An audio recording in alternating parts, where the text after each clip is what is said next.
नमस्कार, आज की बड़ी खबरों में आपका स्वागत है। मैं हूं आपके साथ अनु भारद्वाज।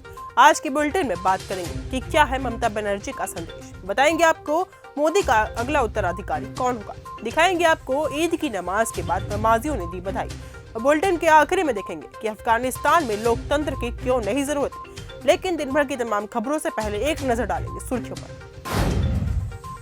दिल्ली में कहीं 8 तो कहीं 6 घंटे का पावर कट, आतिशी ने बीजेपी सरकार की नीयत और योग्यता पर उठाए सवाल। भोपाल के ईदगाह में लगे फिलिस्तीन के नारे, बीजेपी बोली ये कांग्रेस की सोच। अफगानिस्तान में लोकतंत्र की जरूरत नहीं, हम अपना खुद कानून बनाएंगे, तालिबान की सीधी बात। मोदी का अगला उत्तराधिकारी महाराष्ट्र से होगा। प्रधानमंत्री मोदी ने नागपुर में आरएसएस के संस्थापकों को श्रद्धांजलि दी और मोहन भागवत से मुलाकात की। उनके दौरे के बाद शिवसेना नेता संजय राउत ने पीएम मोदी के सितंबर में रिटायरमेंट लेने के दावे किए।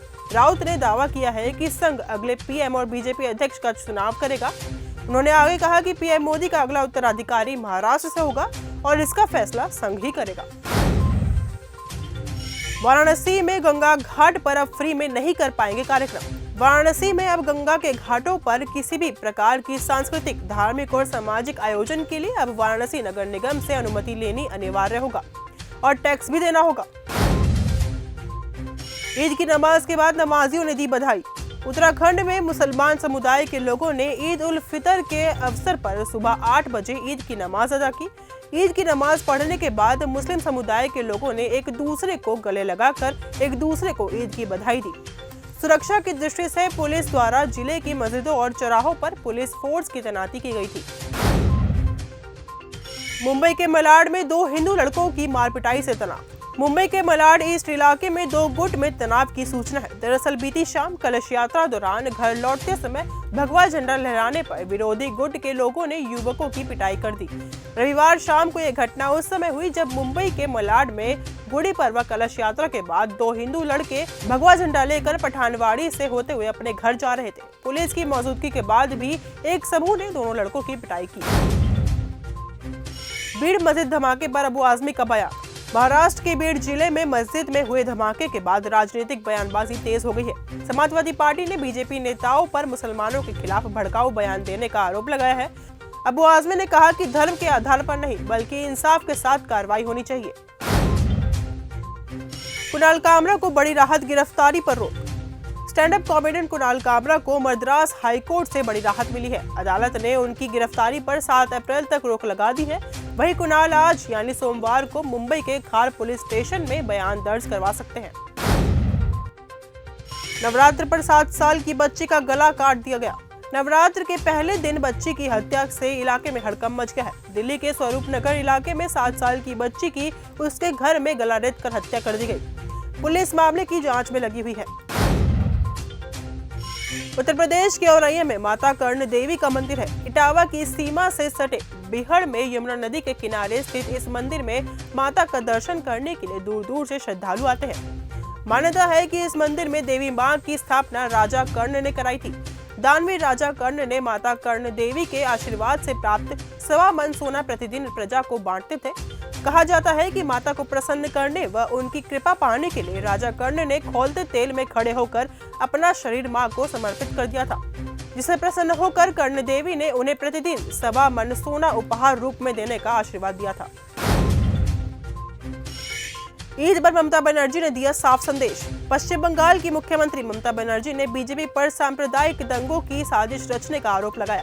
उन्होंने नवरात्रि और ईद के त्योहारों के दौरान शांति और एकता बनाए रखने की अपील की। उन्होंने कहा कि बीजेपी लोगों को आपस में लड़ाकर राजनीतिक लाभ उठाना चाहती है। उन्होंने आगे कहा कि किसी के बहकावे में ना आए, दीदी आपके साथ है।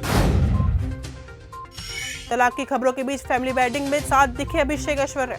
बॉलीवुड एक्टर अभिषेक बच्चन और ऐश्वर्या राय के तलाक की खबरें अक्सर ही सुर्खियों में रहती हैं।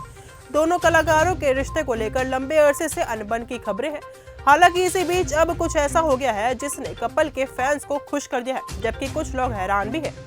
अभिषेक और ऐश्वर्या को तलाक की अफवाहों के बीच एक फैमिली वेडिंग में साथ देखा गया है।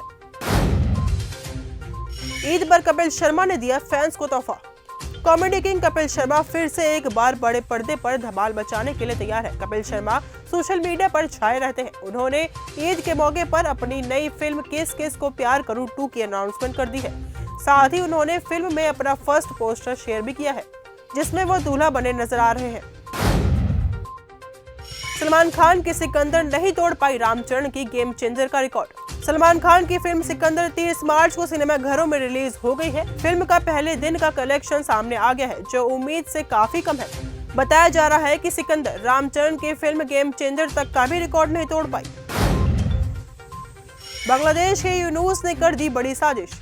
बांग्लादेश में रोहिंग्या शरणार्थी गैंग बनाकर म्यांमार पर हमला करने की तैयारी में है। हाल ही में कई रिपोर्ट्स में इसका खुलासा हुआ है। इसी बीच सेना ने वहां एयर स्ट्राइक कर दिया है। यह एयर स्ट्राइक भूकंप के राहत बचाव कार्य के बीच किया गया है। रोहिंग्या के इन शरणार्थियों को बांग्लादेश के मोहम्मद यूनुस लगातार शह दे रहे हैं। ट्रंप की धमकी को ईरान ने किया खारिज। अमेरिकी राष्ट्रपति डोनाल्ड ट्रंप ने रविवार को कहा था कि अगर तेहरान परमाणु समझौते को स्वीकार करने से इनकार करता है तो ईरान पर बमबारी करना एकमात्र विकल्प रह जाएगा। इसलिए ईरान न्यूक्लियर डील करे या फिर बमबारी का सामना करे। ट्रंप की इस धमकी के बाद ईरान ने भी पलटवार किया है। ईरान ने साफ कह दिया है कि वह इस मामले पर अमेरिका से सीधी बात नहीं करेगा। ट्रंप की चिट्ठी को उसने खारिज कर दिया है। अफगानिस्तान में लोकतंत्र की जरूरत नहीं। तालिबान नेता ने कहा कि अफगानिस्तान में पश्चिमी कानून लागू नहीं होगा। यहाँ पर हम अपना कानून खुद ही बनाएंगे। ईद के मौके पर उन्होंने कहा कि पश्चिमी देशों के कानून की आवश्यकता नहीं है।